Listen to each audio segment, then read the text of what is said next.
देवियों और सज्जनों, जगदीश सोशल मीडिया नेटवर्क में आप सभी का दिल से स्वागत। प्रतिदिन के अनुसार प्रस्तुत करते हैं स्वामी वासुदेवानंद जी सरस्वती इनके अमृतमय वाणी द्वारा विष्णु सहस्त्र नाम प्रवचन। प्रथम नमन आपको। जय गुरुदेव। श्री विष्णु सहस्त्रनाम ज्ञान यज्ञ प्रवचन क्रमांक 344, श्लोक क्रमांक 49 और नाम क्रमांक 328। ओम त्र्यंबकं यजामहे सुगंधिं पुष्टिवर्धनम् उर्वारुकमिव बन्धनान् मृत्युर्मुक्षीयमामृतात् समस्तजनकल्याणनिरतं करुणामयं नमामि चिन्मयं देवं सद्गुरुं ब्रह्मविद्वरम् शान्ताकारं भुजगशयनं पद्मनाभं सुरेशम् विश्वाधारं गगनसदृशं मेघवर्णं शुभांगं लक्ष्मीकान्तं कमलनयनं योगिभिर्ध्यानगम्यं वन्दे विष्णुं भवभयहरं सर्वलोकैकनाथम्। स्कन्दः स्कन्दधरो धूर्यो वरदो वायुवाहनः वासुदेवो बृहद्भानुः आदिदेवः पुरन्दरः। ॐ स्कन्दधराय नमः। ओम तत्सत। भीष्म पितामह जी महाराज युधिष्ठिर जी को विष्णु सहस्त्रनाम सुना रहे हैं। पहले उन्होंने भगवान का स्कंद नाम बताया।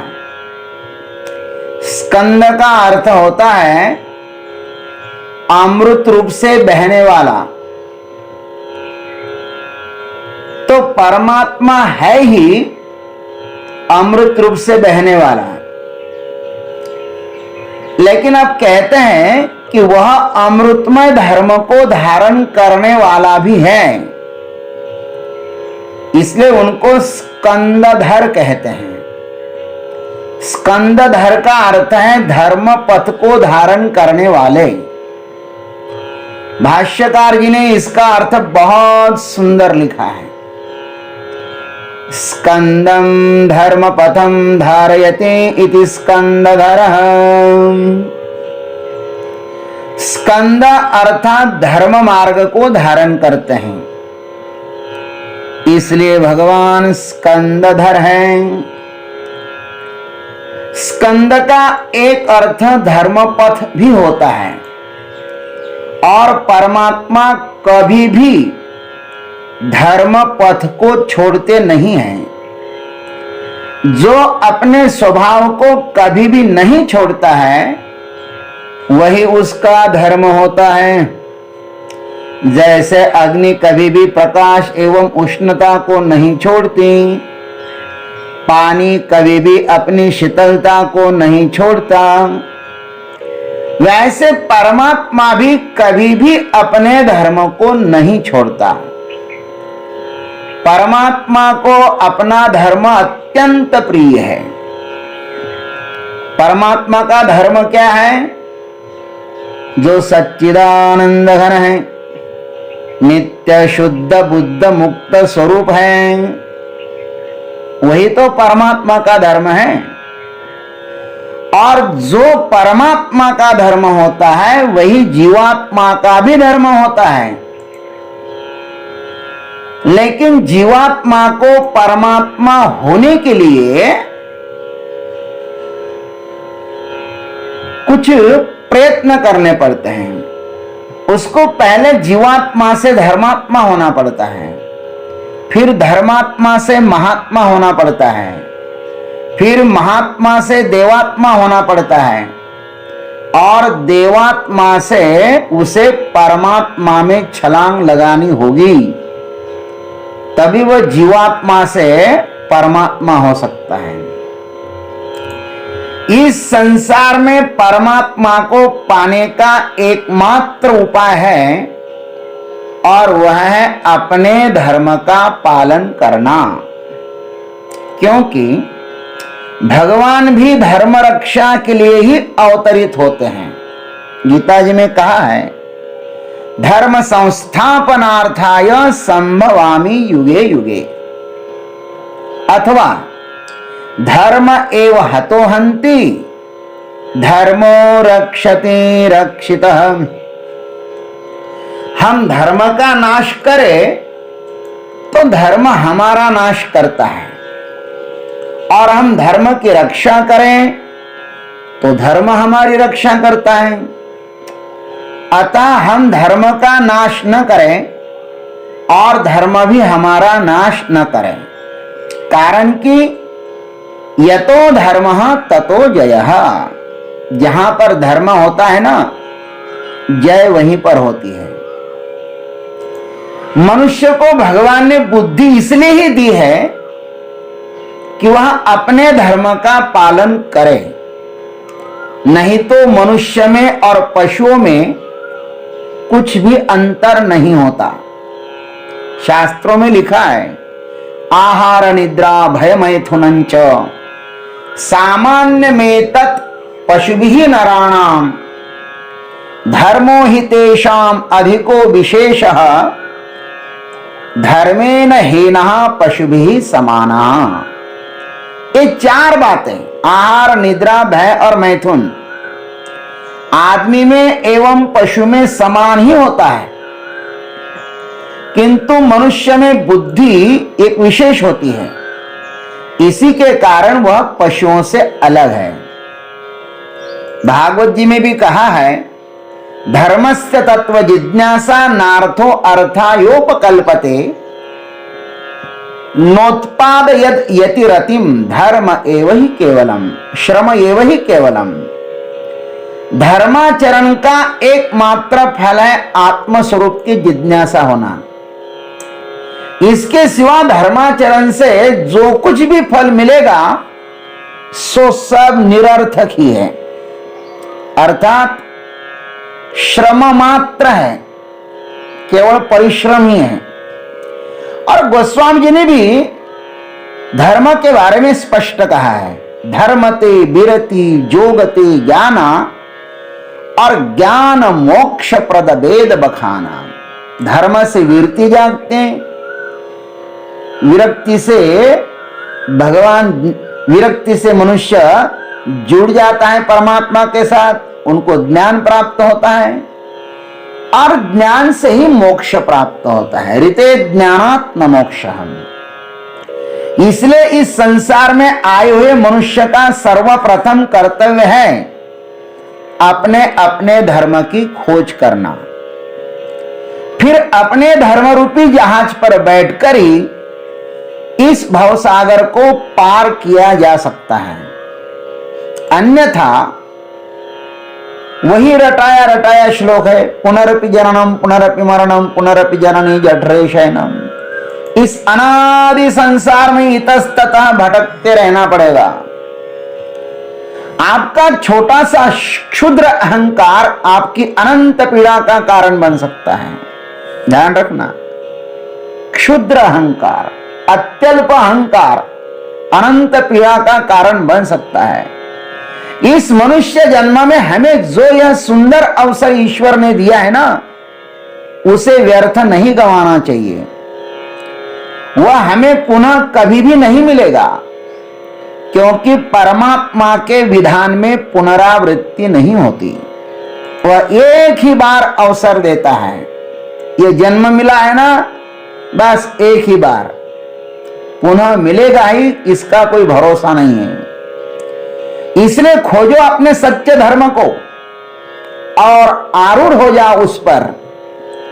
आचार्य श्री ने अपने सच्चे धर्म का लक्षण बताया है, यह जगतः स्थिति कारणम प्राणिनाम साक्षात अभ्युदय निश्रेयस हेतु सधर्म, जो जगत की स्थिति का कारण होता है, प्राणी मात्र के यह लौकिक कल्याण का कारण होता है और मोक्ष का हेतु होता है ना, उसे ही तो धर्म कहते हैं। बड़ा सुंदर व्याख्या की है शंकराचार्य जी ने धर्म की। अर्थात सच्चिदानंद घन नित्य शुद्ध बुद्ध मुक्त स्वरूप परमात्मा का साक्षात्कार करना ही हमारा सच्चा धर्म है। शेष सभी धर्म अनुसंधान का द्वार हो सकते हैं। जैसे मैं भारतीय हूं, मैं हिंदू धर्म में उत्पन्न हुआ हूं, फिर मैं सन्यासी हूं, मैं मेरे महान गुरुदेव स्वामी चिन्मयानंद जी से दीक्षित हूं और विशेषतः प्रस्थानत्रय का अर्थात ब्रह्म विद्या का जिज्ञासु हूं। ये सब आत्म स्वरूप के अनुसंधान के द्वार हैं। परमात्मा प्राप्ति के यही सच्चे द्वार हैं। इन द्वारों से प्रवेश करने के लिए भी ईश्वर कृपा ही चाहिए। शास्त्र में लिखा है, ईश्वर अनुग्रहादेव पुंसाम अद्वैत वासना। मैं हमेशा भगवान को धन्यवाद देता हूं कि हे प्रभु, आप मुझे ये द्वार उपलब्ध न कराते तो इस मायावी संसार में मेरा आज क्या हाल होता। इन द्वारों से प्रवेश करने वाले साधक के अनादि अनंत जन्मों के अनंत कोटि कर्म वैसे ही भस्म हो जाते हैं जैसे अग्नि के स्पर्श होते ही घास पत्ती के पहाड़ भस्म हो जाते हैं। ऐसा पंचदशी में और प्रस्थानत्रय घोषणा करते हैं महाराज। पंचदशी भी ऐसे ही कहते हैं और प्रस्थानत्रय गीता उपनिषद ब्रह्मसूत्र भी यही कहते हैं। अनादाविह संसारे संचिता कर्म कोटयः अनेन विलयम यान्ति शुद्धो धर्मो विवर्धते। आध्यात्म उपनिषद में ये श्लोक आया है, पंचदशी में ये श्लोक आया है। इस अनादि संसार में संचित हुए करोड़ों कर्म इस समाधि से नष्ट हो जाते हैं और शुद्ध धर्म की वृद्धि होती है। तब उसे धर्ममेक समाधि की प्राप्ति हो जाती है। धर्ममेघमिमं प्राहु समाधिम योग वित्तमाहाम वर्षतेश यथा धर्म अमृत धारा सहस्रशः। पुनः पंचदशी में कहा है, इस धर्ममेक समाधि की चर्चा पंचदशी के प्रथम प्रकरण में ही विस्तार से आई है। श्रवण मनन निधिध्यासन और तत्वम पदार्थ शोधन में ध्यात्री ध्यान का त्याग कर चित्त यथा दीपो निवातस्तः, गीता की इस उक्ति के अनुसार निवात दीपवत की तरह केवल ध्येयाकार हो जाता है, उसे योगी लोग धर्ममेक समाधि कहते हैं। क्योंकि यह समाधि हजारों अमृत की धाराएं बरसाती रहती हैं। यही स्कंदधर परमात्मा की उस पर कृपा है, यही कृपा है उस परमात्मा की। सहस्त्र धाराएं बहती रहती है, किसकी? अमृत की। इससे उस साधक का संपूर्ण वासना जाल लुप्त हो जाता है और उसके पुण्य पाप का संचय भी समूल नष्ट हो जाता है। समूल नष्ट हो जाता है। फिर उसे करामलकवत बोधम अपरोक्षम प्रसूयते। फिर उपनिषद ने कहा कि करामलकवत आत्म साक्षात्कार हो जाता है महाराज उसको। जो धर्म हमें आत्म साक्षात्कार तक पहुंचाए ना, वही तो हमारा सच्चा धर्म है। इसकी प्राप्ति के लिए हमें स्कंदधर परमात्मा की आराधना करनी चाहिए। बस वही हमें आत्म साक्षात्कार करा सकता है।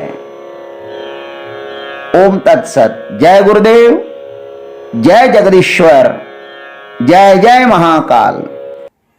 अभी आप सुन रहे थे स्वामी वासुदेवानंद जी सरस्वती इनके अमृतमय वाणी द्वारा विष्णु सहस्त्र नाम ज्ञान यज्ञ प्रवचन का अगला भाग लेकर कल सुबह फिर उपस्थित होंगे। हरिओम।